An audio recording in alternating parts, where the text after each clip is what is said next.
This is called a Bluetooth receiver by Motor Trend. This was found at R&S Strauss years ago.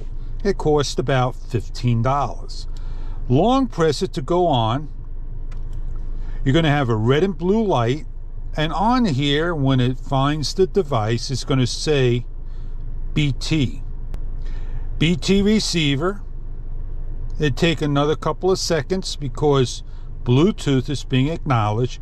You're going to allow everything for this product, and all you're going to go do now is just open up your programs you want to listen to. You're going to go here to auxiliary. You've never even left the building, first of all. What is with my bag? You being petty. And there you go.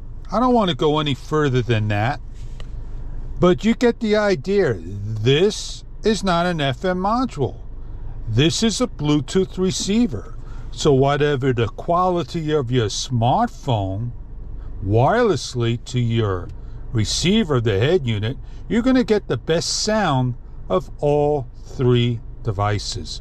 I'll leave that up to you. Have a great day.